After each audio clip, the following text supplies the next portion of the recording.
attend d'avoir faim pour manger. J'ai réalisé que la plupart des gens, quand ils mangent, c'est pas spécialement parce qu'ils ont faim, parce qu'ils ont besoin d'énergie, c'est parce que c'est l'heure du repas. Il va être midi, c'est l'heure de la pause déjeuner du bureau, donc on va manger. Il est 20 h, c'est l'heure du dîner, donc on va manger avant de regarder Plus belle la vie ou je sais pas quoi. Et donc voilà, on mange parce que c'est l'heure, parce qu'on se lève, on mange, on mange, on mange. Alors qu'à la base, manger, le seul but de cette action, c'est de apporter des calories à consommer pour le corps. En gros, ce serait comme une voiture. Est-ce que tu fais le plein tous les soirs à 19 h? Non, tu fais le plein quand ta voiture, elle a plus assez d'essence et qu'il va falloir en mettre, sinon elle va tomber en panne. Eh bien, ça devrait être pareil pour manger. Ça devrait être, quand ton corps il commence à plus avoir de calories du tout, que ça va commencer à mal aller, tu remets des calories en mangeant. Et basta, ça devrait pas aller plus loin que ça. Ça devrait pas être, voilà, il y a le petit déjeuner, alors ensuite il y a le déjeuner, ensuite il y a le goûter, ensuite il y a le souper, il y a le dîner, je sais pas quoi. Il faut savoir que d'une part, tous ces repas, ça a été un petit peu inventé par la société de consommation. Hein, les gens en France, il y a 150 ans, ils mangeaient pas 5 repas par jour, loin de là. Et moi, je dis ça, à une époque, c'était pire. Je mangeais 6 repas par jour avec la muscu. Donc voilà, j'ai vraiment été touché par ça. Aujourd'hui, je suis pas spécialement le genre de personne qui fait des jeûnes ou des choses comme ça. Je mange 2 3 fois par jour. Mais voilà, je devrais manger même peut-être encore moins. Je sais qu'il y a des gens qui mangent une fois par jour, ou peut-être encore moins, bon je pense pas, mais il y a des gens qui font des jeûnes de 2 jours, de une semaine, voire plus, et je trouve ça vraiment intéressant, peut-être qu'un jour je m'y porterai. Donc voilà, j'ai réalisé que les gens mangeaient parce que c'était les habitudes, parce que c'était l'heure, parce qu'il fallait manger, et au final, on se retrouve avec plein de gens qui sont en surconsommation de nourriture, et est-ce que sincèrement tu penses que c'est normal qu'il y ait autant de gens qui soient gras? Voilà, autant de gens, peut-être que toi tu l'es, hein, qu'il y ait autant de gens qui aient beaucoup de gras sur le corps. C'est normal d'en avoir un petit peu, hein, on n'est pas que des os et des muscles, il y a forcément un peu de gras au cas où, si un jour il n'y a pas de bouffe, eh ben, il faut survivre quelques semaines. Donc ok, c'est normal d'avoir un petit peu de gras, comme tous les animaux en ont. Ça dépend des espèces. Mais quand tu vois les singes qui sont dans leur état d'habitat naturel, est-ce qu'ils sont obèses, est-ce qu'ils sont gras? Non, ils sont musclés, ils sont secs, c'est un petit peu con de le dire, mais c'est normal d'avoir un petit peu de gras, mais on est censé quand même être assez sec. Et quand je vois les gens dans la rue, alors moi, personnellement, j'habite dans le sud de la France. En vrai, les gens sont pas très gros, je pense, par rapport au nord de la France ou alors au pays peut-être plus dans le nord, genre l'Angleterre ou les États-Unis. Donc les gens, ça va, en vrai, je dis ça. Mais les endroits comme ça, donc on va prendre, je sais pas, un village du fin fond du Texas ou je sais pas quoi, ou du New Jersey aux États-Unis ou en Angleterre, les gens sont tellement gros que tu te dis il y a vraiment un gros problème. Donc on va consommer beaucoup trop de calories, on va développer des maladies, on va dépenser notre fric en fait. Enfin, ce serait trop long de c'est tous les désavantages, tous les malheurs que ça peut engendrer de devenir obèse. Et si toi qui me regardes, t'as des problèmes de poids, tu dois très bien savoir de quoi je parle. Et je dis pas ça en mode. Il y a aussi un discours qui dit oui, tout le monde prône et dit qu'il faut être mince, qu'il faut être beau et tout, alors que c'est des conneries, c'est les mannequins qui ont inventé ça. Je dis pas qu'il faut être sec comme du gros fou, ou pour les femmes, qu'il faut être anorexique, bien sûr que non. Mais il y a un peu un taux de gras idéal. Alors pour les femmes, je sais plus, ça doit être autour de peut-être 20%. Pour les hommes, ça doit être autour de peut-être 12% de masse grasse, ni trop sec ni trop gras. Et voilà, on devrait être plus ou moins comme ça. Bref, on va pas parler 10 000 ans de ça.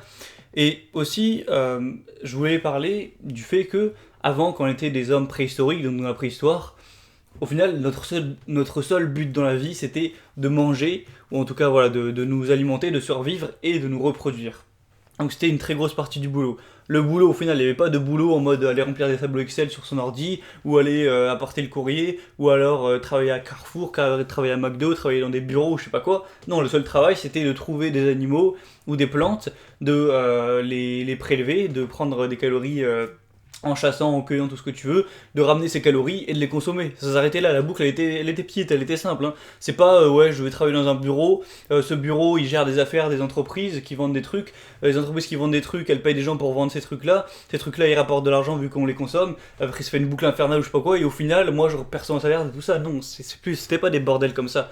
Et au final, à l'époque, les bonheurs et le plaisir étaient simples, c'est-à-dire que tu travaillais la journée, tu chassais, tu cueillais, et ton bonheur, ton plaisir, c'était juste de consommer ces calories. C'était pas en mode ouais, c'est bon, c'est pas bon, il y avait pas de bon, c'est pas bon, il y avait pas de restaurant étoilé, de McDo, de fast-food, de sauce sucrée ou je sais pas quoi. Rien que le fait de manger, c'était un plaisir. Et aujourd'hui, si je pense quelqu'un, on lui sert du poisson et du riz, voilà, sans spécialement d'assaisonnement, il va se dire oh mais c'est de la merde, c'est dégueulasse, moi je veux pas manger ça. Alors qu'à l'époque, les Homo sapiens, enfin nous, il y a quelques milliers d'années ou dizaines de milliers d'années, on était hyper heureux de manger ça. Je dis pas qu'il faut manger comme un moine, mais on devrait vraiment être heureux et être avoir de la gratitude pour le fait juste de manger. Et moi, j'essaye de me forcer un petit peu à être dans cette mentalité et voilà, j'essaye de manger peu. Je mange beaucoup moins qu'à une époque où voilà, j'étais à fond dans ma prise de masse muscu. Et aujourd'hui, quand je mange, c'est vraiment un plaisir. J'ai beau être tout seul, j'ai beau manger des trucs simples, hein, y a pas de, c'est pas spécialement ouf, c'est pas mauvais, mais c'est pas très bon non plus. Et voilà, ça me fait plaisir parce que j'essaie d'attendre au maximum d'avoir faim pour manger. Et je sais que mon corps en a besoin, je mange aussi très sainement. Et voilà, ça me fait plaisir quoi. Et on pourrait parler d'autres choses, hein. On pourrait dire faudrait attendre d'avoir envie de baiser pour baiser, faudrait attendre d'être sale pour se laver, faudrait attendre d'avoir soif pour boire, faudrait attendre qu'est-ce que j'ai pu marquer aussi. Ouais, faudrait attendre aussi d'être fatigué pour se reposer. Aujourd'hui, et je dis pas que je jette la pierre à personne, moi-même je suis comme ça, mais on est presque tout le temps assis ou allongé ou affalé ou je sais pas quoi. Normalement, on devrait être debout la plupart du temps, ou au moins, je sais pas, la moitié du temps. Et une fois qu'on est fatigué et qu'effectivement on a besoin de repos, on se repose. Donc on va poser son gros cul sur un canapé, ou sur un lit, ou je sais pas quoi, et ça va nous reposer. Aujourd'hui, j'ai l'impression qu'on est toujours donc 100% en état de repos, mais que, à la limite, les plus sportifs, des fois ils vont se bouger, ils vont aller faire du sport, juste pour faire du sport, mais que c'est plus du repos le fait d'être assis, c'est normal. Et encore une fois, je dis ça, mais moi, je suis totalement touché par ça, hein. Je suis très rarement debout. Au final, je suis debout juste quand je vais courir, quand je vais faire mon sport, ou quand je me déplace, mais je suis très souvent assis.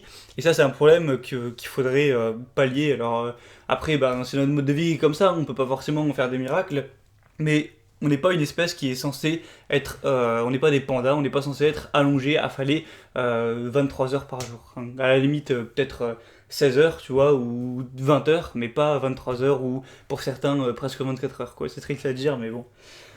Donc voilà, pour résumer toute cette vidéo en une phrase, attends d'avoir faim pour manger.